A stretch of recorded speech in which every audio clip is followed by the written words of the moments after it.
This is Menehune Purified drinking water, which comes with a natural pH. It is purified by reverse osmosis. Menehune water is ozonated for your protection. The bottle is made from PETE plastic. It costs $1.29. Let's test the pH and TDS levels.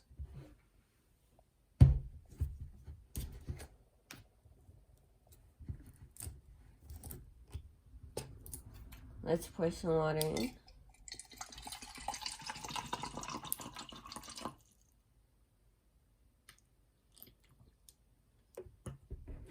First, let's test the TDS level. Turn on the TDS tester. Make sure it says 0 and put it in.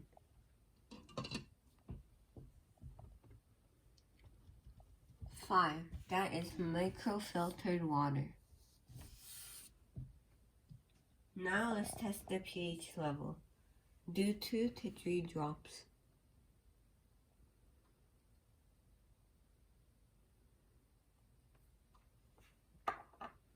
Let's stir it a little for a better result.